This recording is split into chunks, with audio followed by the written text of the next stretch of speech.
नमस्कार शेतकरी मित्रांनो, मी विनोद बांधनकर. शेतकरी मित्रांनो, बुलढाणा जिल्ह्याची सन 2025-26 ची खरीप पिकाची अंतिम पैसेवारी ही जाहीर करण्यात आलेली आहे. ही जी अंतिम पैसेवारी या ठिकाणी जाहीर करण्यात आलेली आहे, ही अंतिम पैसेवारी ही आपल्याला 50 पैशाच्या आत या ठिकाणी आवश्यकता असते. जर 50 पैशाच्या आत अंतिम पैसेवारी जर या ठिकाणी मंजूर झाली, तरच शेतकऱ्यांना या ठिकाणी पीक विमा तसेच शासनाच्या विविध योजनेचा लाभ या ठिकाणी शेतकऱ्यांना मिळत असतो.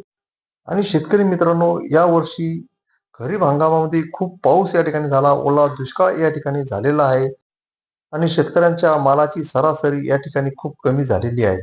त्यामुळे यावर्षी अंतिम पैसेवारी यावरच शेतकऱ्यांचा पीक विमा या ठिकाणी मंजूर असतो. आणि शेतकरी मित्रांनो, यामध्ये बुलढाणा जिल्ह्याची जी अंतिम पैसेवारी जाहीर करण्यात आलेली आहे, यामध्ये तालुकानिहाय यादी या ठिकाणी देण्यात आलेली आहे. ही यादी आपण या ठिकाणी बघणार आहोत. म्हणजे यावरून आपल्याला कळेल की आपल्या जिल्ह्याची पैसेवारी कशी आहे आणि आपण पीक विमा योजनेमध्ये या ठिकाणी बसतो किंवा नाही. सन 2025-26 या खरीप हंगामातील बुलढाणा जिल्ह्यातील एकूण 1420 गावामध्ये अंतिम पैसेवारी खालीलप्रमाणे जाहीर झालेली आहे.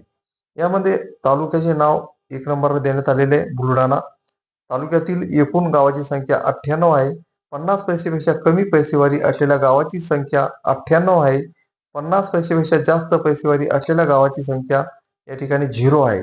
म्हणजे बुलढाणा तालुक्यातील 98च्या 98 गावे या ठिकाणी 50 पैसेपेक्षा कमी आणेवारीमध्ये या ठिकाणी बसलेली आहे. सरासरी पैसेवारी या ठिकाणी बुलढाणा तालुक्याची 48 या ठिकाणी आहे. आणि याचप्रमाणे शेतकरी मित्रांनो, चिखली, देवगाव राजा, मेहकर, लोणार, सिंदखेड राजा, मलकापूर, मोताळा यामध्ये जी तालुक्याची गावे संख्या या ठिकाणी देण्यात आलेली आहे, ही सर्वच्या सर्व गावे या ठिकाणी 50 पैसे कमी पैसेवारी असलेल्या गावाची संख्या मध्ये या ठिकाणी बसलेली आहे. तुम्ही या ठिकाणी बघा, तालुक्याची गावाची संख्या जेवढी या ठिकाणी दाखवण्यात आलेली आहे, तेवढीच संख्या या ठिकाणी 50 पैसेपेक्षा कमी पैसेवारी असलेल्या गावाच्या संख्यामध्ये या ठिकाणी आहे. 50 पैसेपेक्षा जास्त पैसेवारी असलेल्या गावाची संख्या सर्व या ठिकाणी 0 आहे. आणि सरासरी या ठिकाणी चिखली तालुक्याची 49, देवगाव राजाची 48, मेहकर तालुक्याची 46, लोणार तालुक्याची 45, सिंदखेड राजाची 45, मलकापूर तालुक्याची 46 आणि मोताळा तालुक्याची 47. म्हणजे ही सर्व गावे या ठिकाणी 50 पैसेपेक्षा कमी आणेवारीमध्ये या ठिकाणी बसलेली आहे. पुढील राहिलेली तालुके आता आपण या ठिकाणी बघूया. त्यानंतर शेतकरी मित्रांनो, नांदुरा, खामगाव, शेवगाव, जळगाव, जामोद, संग्रामपूर यामध्ये जेवढी गावे या ठिकाणी दाखवण्यात आलेली आहेत, तेवढी गावे या ठिकाणी 50 पैसेपेक्षा कमी आणेवारीमध्ये या ठिकाणी दाखवण्यात आलेली आहे. यामध्ये नांदुरा 112 गावे, खामगावमध्ये 146 गावे आहे, शेगावमध्ये 73 गावे आहे, जळगाव जामोदमध्ये 119 गावे आहे, संग्रामपूर तालुक्यामध्ये 105 गावे आहे.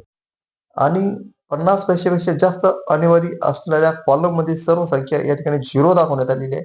म्हणजे एकाही तालुक्याची गावाची संख्या ही 50 पैशापेक्षा जास्त आणेवारीमध्ये या ठिकाणी नाही.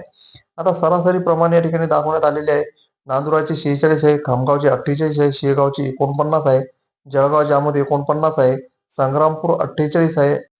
अशा प्रकारे शेतकरी मित्रांनो, बुलढाणा जिल्ह्यातील 13चे 13 तालुक्याची अंतिम पैसेवारी ही 50 पैशाच्या आत या ठिकाणी आलेली आहे. आणि टोटल ही 1420 गावे यामध्ये बसलेली आहे. संपूर्ण बुलढाणा जिल्ह्याची पैसेवारी ही 47 पैसे या ठिकाणी आलेली आहे. आणि याच अंतिम पैसे आणेवारीवर तुमचा आता पीक विमा या ठिकाणी मंजूर होणार आहे. आणि शासनाच्या विविध योजनांचा लाभ सुद्धा तुम्हाला या ठिकाणी घेता येणार आहे.